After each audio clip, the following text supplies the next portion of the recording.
솔로몬이 왕위에 즉위한 후에 하나님께 일천번제를 드렸어요.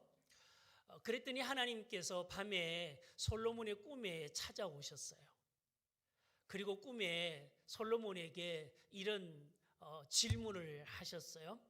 내가 너한테 뭔가 주고 싶은데 내가 너한테 무엇을 줬으면 좋겠냐? 너는 내게 구하라. 그렇게 말씀을 하셨어요.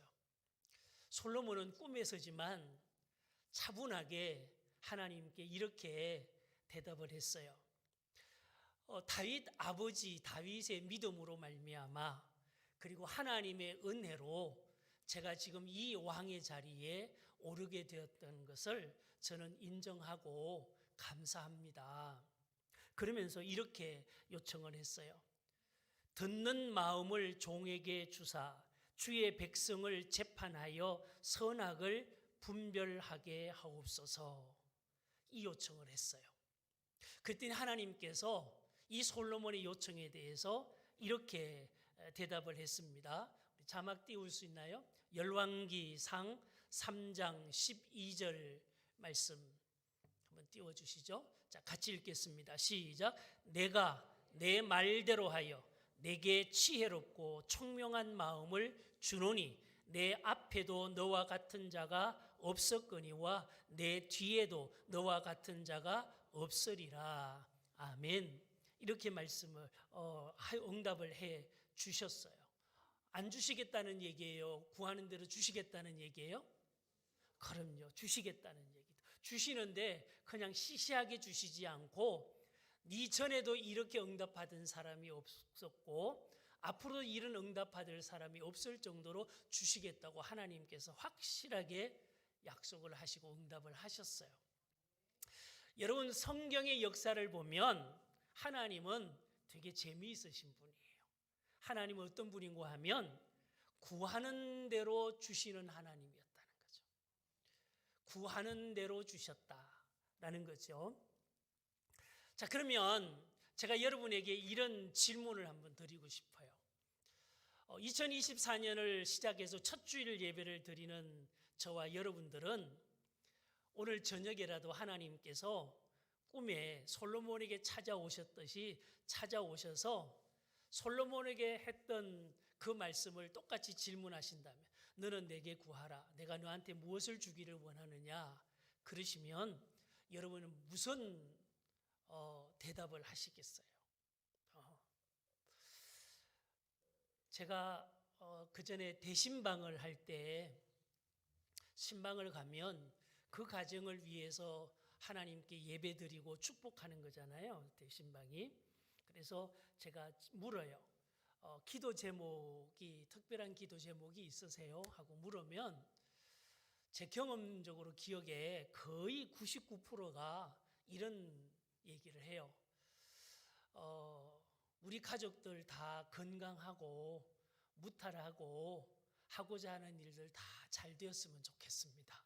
이게 천편일률적인 얘기들이에요.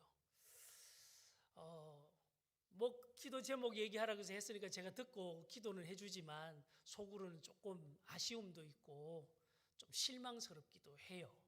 그래서 한 해는 대신방을 미리 예고하면서 제가 신방을 가면 기도 제목을 정리해서 저를 주세요 하고 그렇게 부탁을 드린 적이 있어요. 그래도 거의 그 기도 제목이 그냥 비슷비슷해요. 뭐 나쁜 거는 아니지요.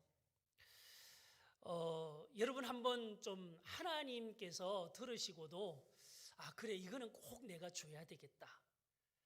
이걸 주더라도 조금 시시하게 주지 않고 이런 기도 제목이라면 내가 좀 마음 먹고 좀 크게 한톡 써듯이 내가 줘야 되겠다. 그렇게 하나님께서 응답하실 수 있는 여러분의 영적 간절한 바람과 기도 제목이 있으시면 좋겠어요. 저는 목사로서 오늘 저녁에 하나님께서 저에게 물으신다면 제가 대답하기 위해서 준비한 말씀이 있어요. 기도 제목이 있어요. 바로 하박국서 3장 2절 말씀이에요. 영상 좀 띄워주시죠. 하박국서 3장 2절 말씀. 자, 우리 영상 보시고 우리 같이 읽겠습니다. 시작.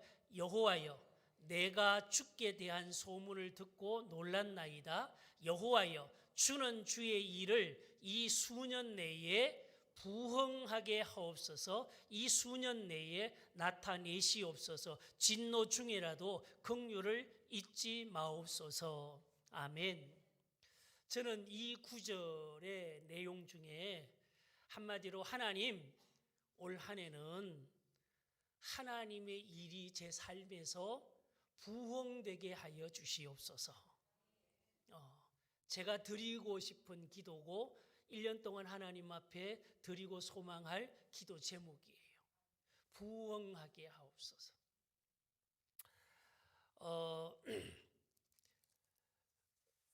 먼저 부흥이라고 하는 이 단어의 개념을 여러분들이 좀 정리를 하시면 좋겠어요.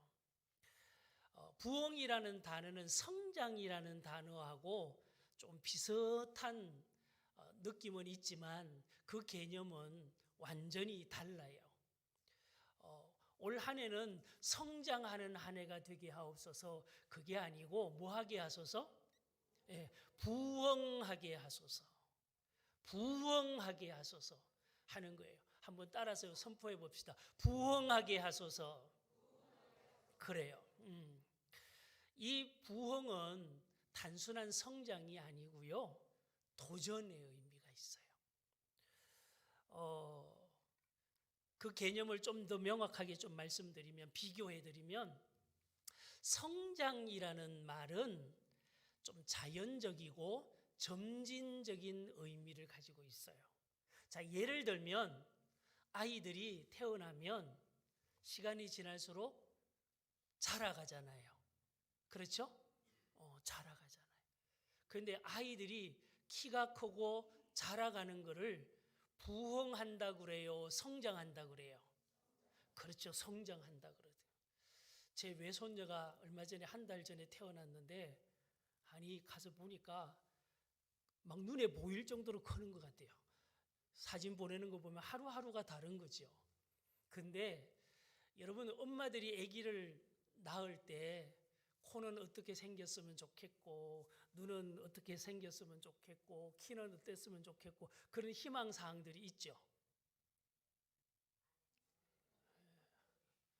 그냥 다 믿음이 좋아서 주시는 대로 받으셨어요? 근데 희망대로 자녀가 그렇게 돼요, 안 돼요?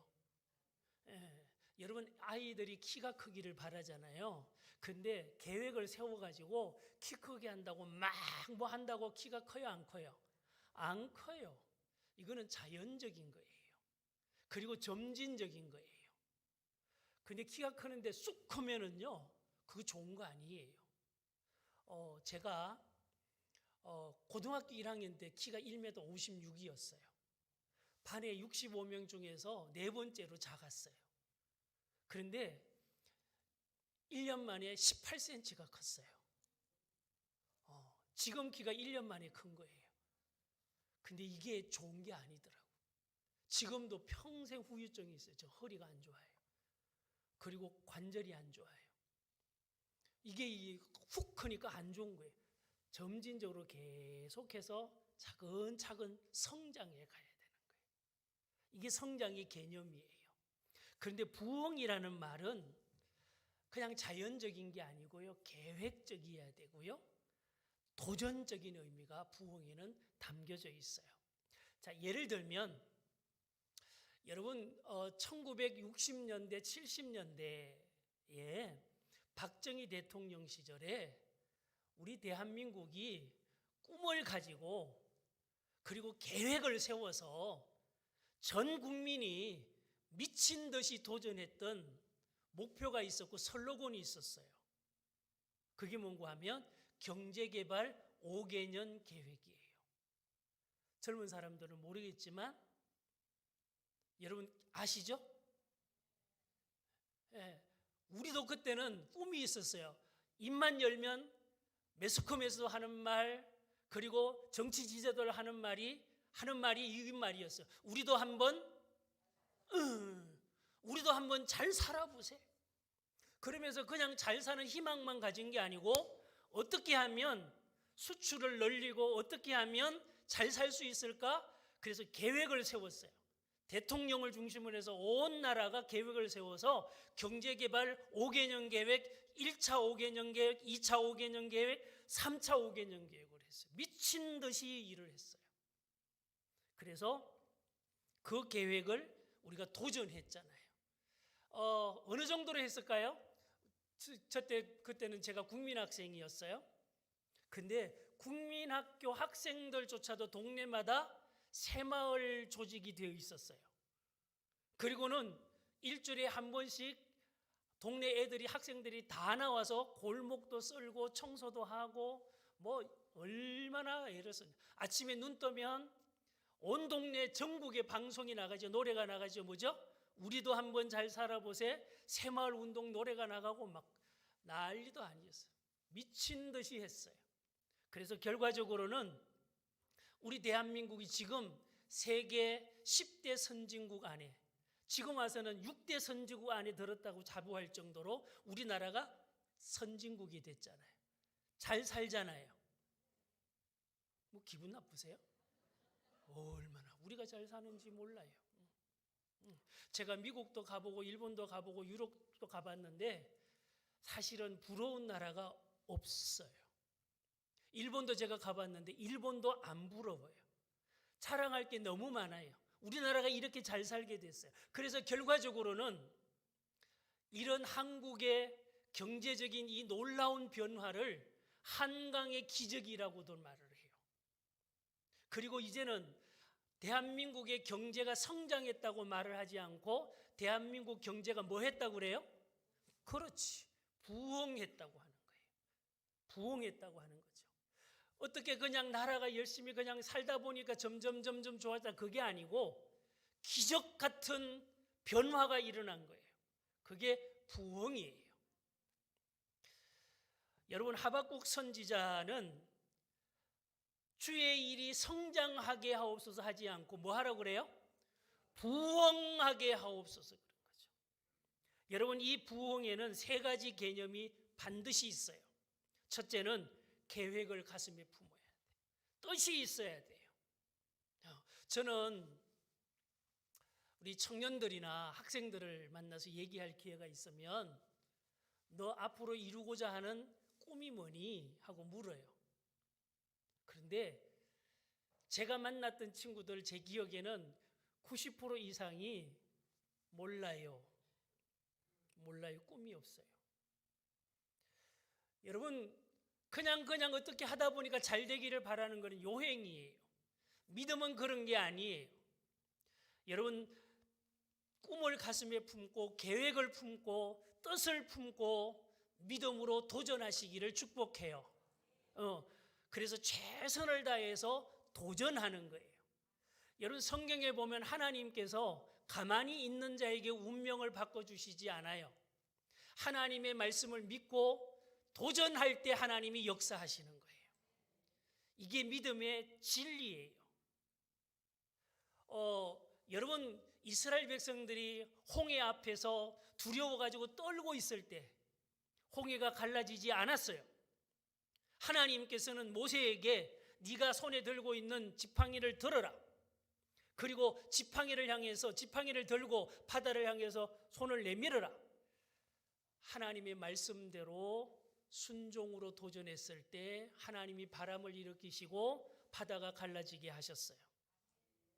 여호수아가 이스라엘 백성들을 이끌고 이제 요단강을 건너야 되는데 사람들은 많고 건너기가 어려운 상황이었어요. 때마침 가장 강의 수위가 높을 때였어요.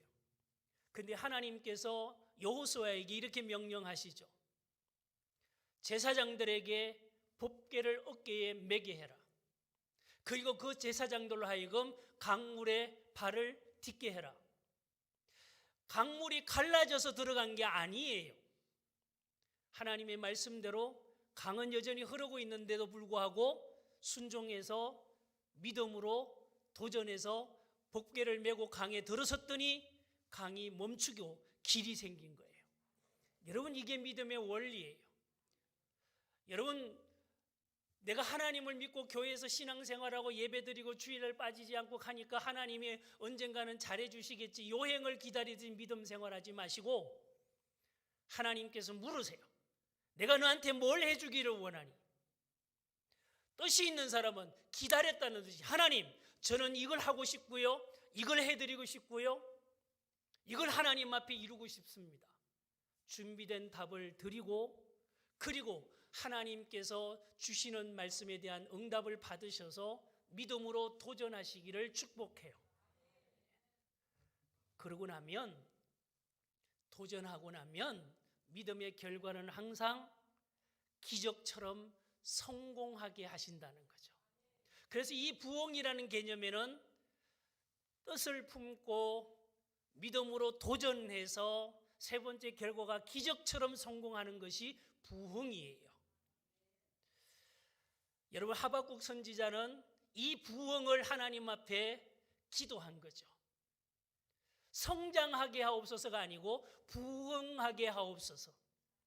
여러분, 올 한 해 여러분의 삶이 조금씩 뭔가 나아지는 성장을 기대하는 걸 넘어서 하나님만이 하실 수 있는 놀라운 기적 같은 부흥이 있는 믿음이 되기를 축복합니다.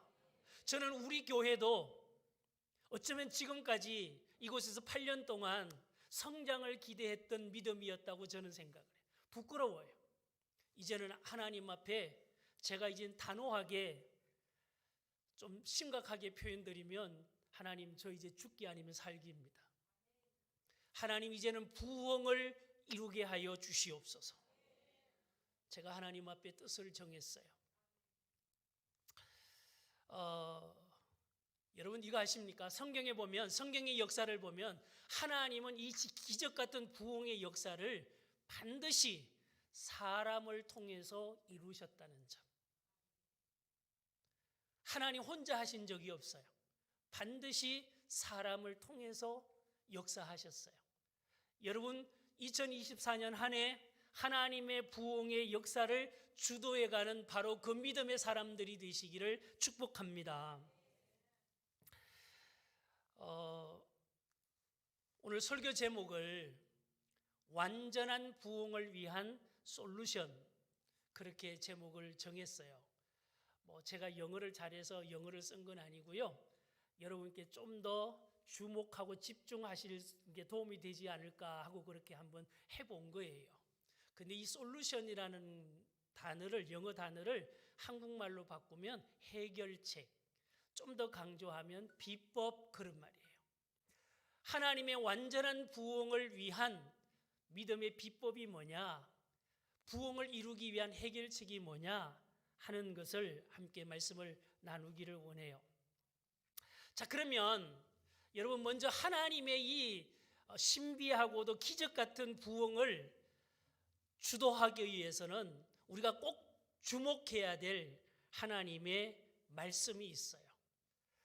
열왕기상 3장 10절부터 13절까지 말씀인데, 우리 영상 좀 띄워주시죠. 자, 여러분 보시고 같이 읽겠습니다. 시작. 솔로몬이 이것을 구하매 그 말씀이 주의 마음에 든지라. 이에 하나님이 그에게 이르시되 내가 이것을 구하도다. 자기를 위하여 장수하기를 구하지 아니하며 부도 구하지 아니하며 자기의 원수의 생명을 멸하기도 구하지 아니하고 오직 송사를 듣고 분별하는 지혜를 구하였으니 내가 내 말대로 하여 내게 지혜롭고 총명한 마음을 주노니 내 앞에도 너와 같은 자가 없었거니와 내 뒤에도 너와 같은 자가 일어남이 없으리라.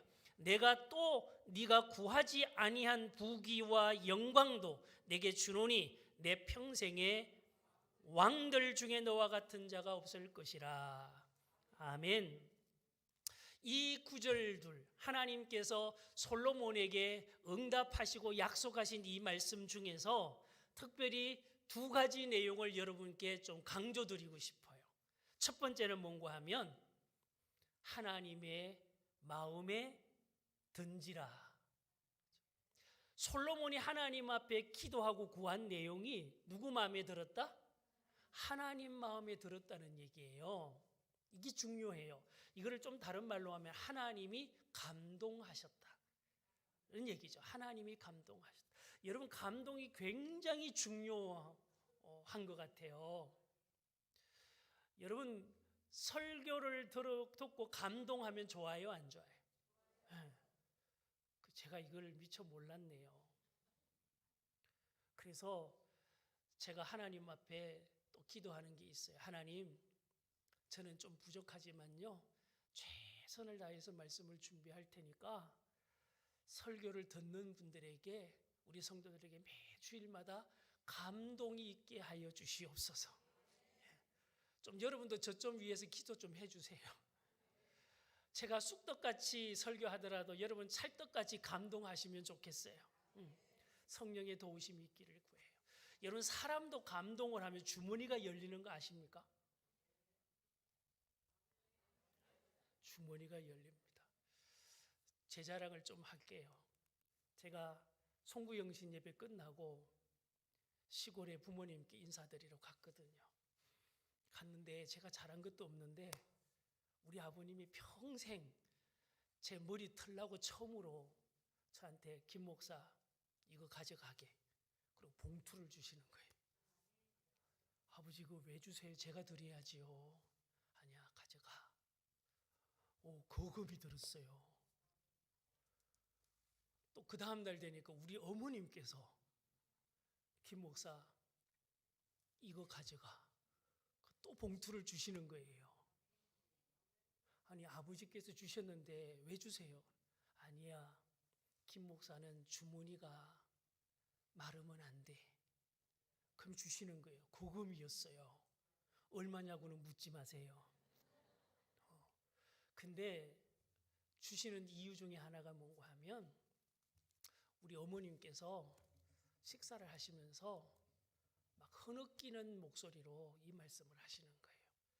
재작년에 어머님이 거의 돌아가실 정도로 기력이 없으셔서 제가 1년 안식년을 하고 주일 예배만 드리고 매주 부모님 찾아서 모시고는 전국을 여행을 했거든요. 근데 그 간중에 청송 주황산에를 모시고 갔어요. 2박 3일 동안. 근데 청송 주황산 그 올라가면 거기에 멋있는 못이 있거든요. 저수지가 있는데 거기를 어머니를 모시고 가는데 휠체어에다가 앉혀서 그걸 밀고 올라가는데, 저는 예사롭게 생각하고 쉽게 생각했는데 이 오르막이 상당히 심한 거예요. 한 2km를 그렇게 밀고 올라가는데 막 힘드는 거죠. 근데 제가 숨이 차니까 하면 우리 어머님이 또 더 미안해 하실까 봐 숨도 제대로 못 쉬면서 그걸 밀고 올라갔다가 모시고 왔어요. 근데 우리 어머님이 고맙다는 말 한마디만 하시면 엄청 감동받으신 거예요.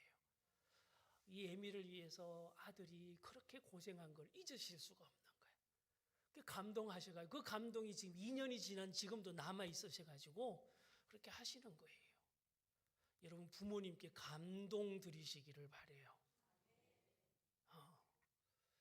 여러분, 부모님께 감동만 드려도 이런 일이 일어나는데 하나님을 감동시키면 어떤 일이 일어날까요? 여러분, 솔로몬이 그냥 솔로몬의 축복이 받은 게 아니에요. 하나님의 마음에 드신지라 하나님을 감동시키는 믿음이 되시기를 축복합니다. 그 다음에 두 번째는 뭔가 하면 놀라운 거죠.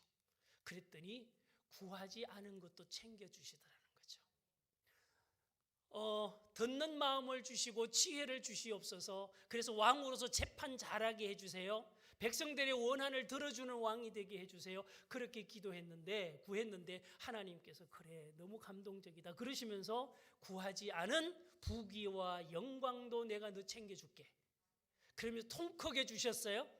째째하게 조금 주시는 게 아니고 전에도 이런 사람이 없었고 이후에도 이런 복을 받을 사람이 없을 만큼 내가 화끈하게 복을 주겠다.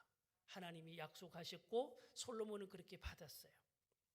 여러분, 기도와 응답의 관계를 좀 정리를 해보면요, 어떤 사람의 기도는 기도했는데도 응답을 못 받는 기도가 있어요. 그런데 어떤 사람은 구하는 것만 받는 응답의 기도가 있어요. 근데 놀라운 사실은 구하지 않은 것까지도 응답받는 기도가 있어요. 1번, 2번, 3번 중에 어느 게 좋은 거예요? 그럼 어떨 때 구하지 않은 것까지 주실까요? 그렇지, 하나님을 감동시킬 때.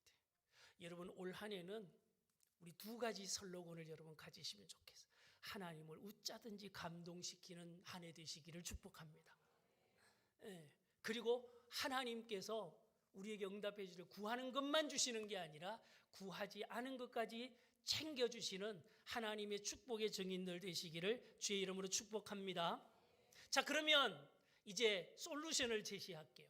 하나님을 감동시켜서 하나님께서 우리에게 부흥의 기적 같은 복을 주시는 그 놀라운 해결책, 솔루션이 뭘까 하는 거예요. 저는 세 가지 주제로 말씀을 드릴 거거든요. 첫째는 복음의 부흥이고요. 두 번째는 성령의 부흥이고요. 세 번째는 선교의 부흥이에요. 이거 오늘 다 말씀 못 드리니까 오늘 한 가지만 말씀드리고 다음 주에는 성령의 부흥에 대해서, 그리고 그 다음 주에는 선교의 부흥에 대해서 말씀을 드릴 거예요. 첫 번째가 복음의 부흥이라 그랬거든요. 한번 따라서 하십시다. 복음의 부흥. 예, 여러분 왜 말씀의 부흥이라고 안 하고 복음의 부흥이라 그랬을까요? 여러분 말씀은 성경에 기록된 하나님의 말씀이에요. 그런데 여러분 이거 아십니까? 이 성경의 말씀이 그냥 성경에 있는 기록된 말씀으로 알면 그거는 그냥 지식이에요.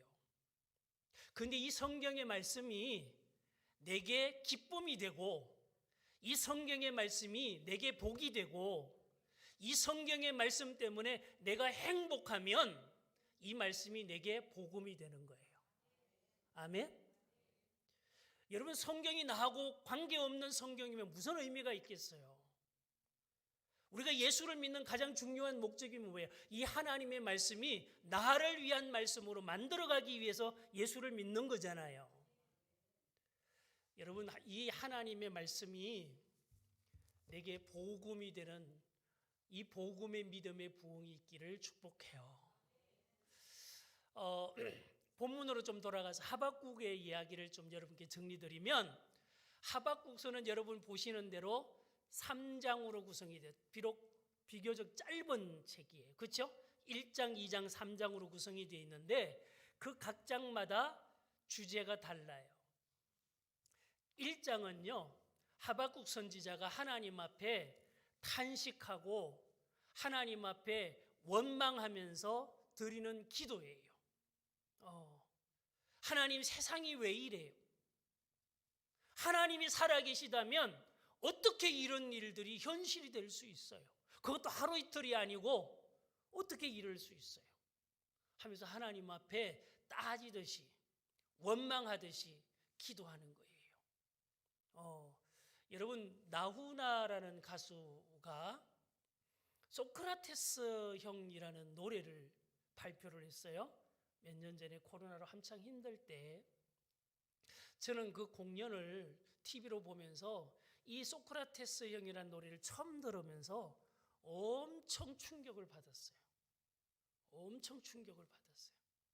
근데 그 내용 중에 여러분 가사 아시죠?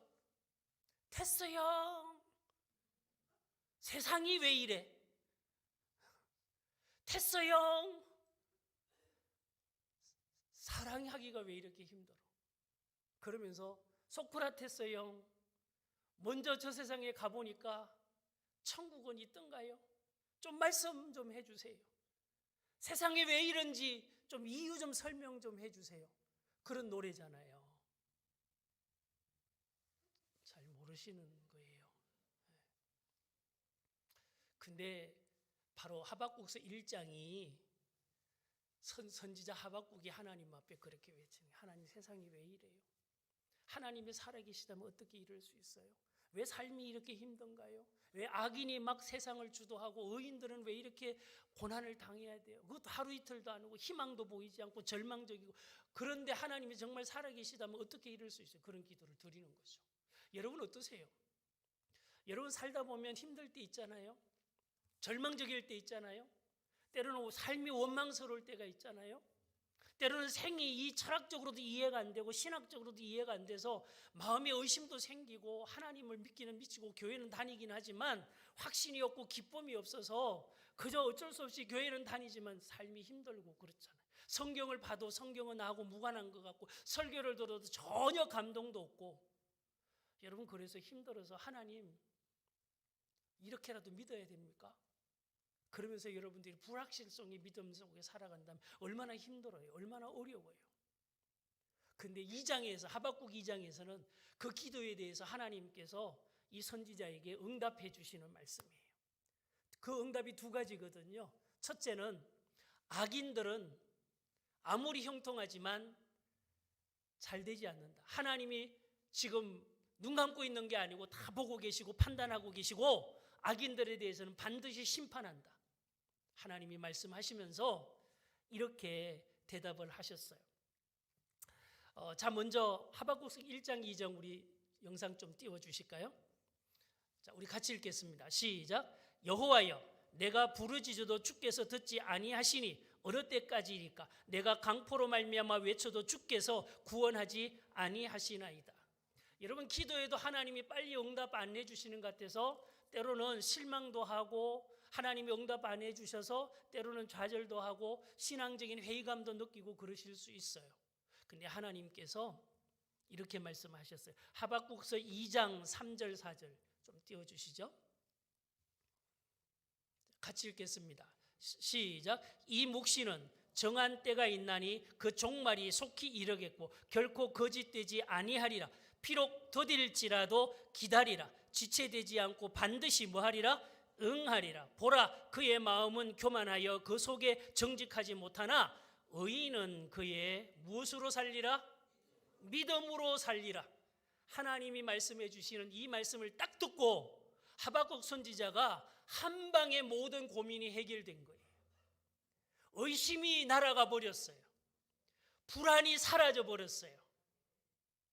하나님은 반드시 심판하시고 일하고 계시고 보고 계시고 하나님의 때가 반드시 정해져 있고 하나님이 속히 이루신다. 힘들어도 의인은 무엇으로 살아야 된다? 믿음으로 살면 되는 거야. 이 말씀 듣고 나니까 모든 고민과 불안과 문제가 한 방에 해결이 된 거예요. 그러고 나니까 이 말씀이 하박국 선지자에게는 성경의 기록이에요? 아니면 복음이에요? 여러분 이게 문제가 해결되면 기쁠까요? 안 기쁠까요? 너무 기쁜 거예요. 얼마나 감사하고 행복한지 몰라요. 그래서 하박국 3장은요 하나님 앞에 하박국이 기도하는 기도 내용인데 이런 내용이에요. 하나님은 전능하신 믿습니다. 하나님께서 과거에 역사하셨던 사실이 진리임을 믿습니다. 지금도 하나님은 살아계시고 역사하심을 믿습니다. 그래서 나는 이제 하나님 한 분이면 족합니다.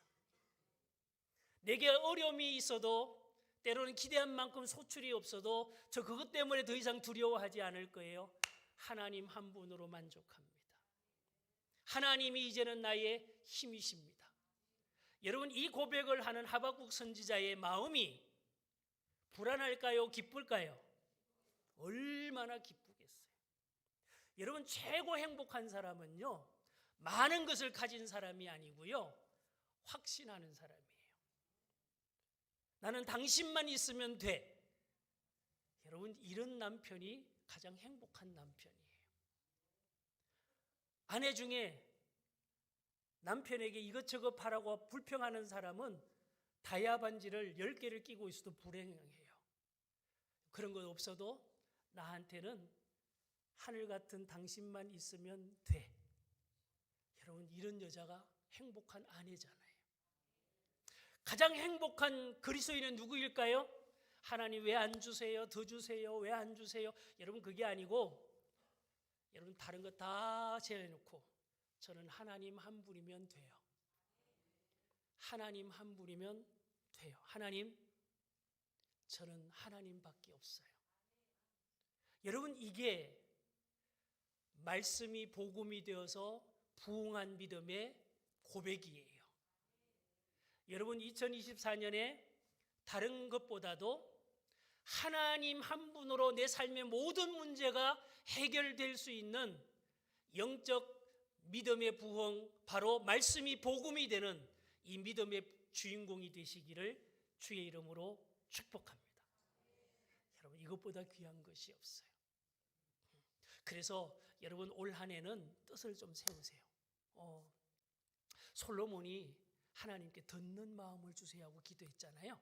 제가 살짝 기뜸해 드릴게요. 하나님께 이렇게 기도하세요. 하나님, 제게 하나님의 말씀을 복음으로 듣고 싶은 마음을 주세요. 기도하시기를 바래요.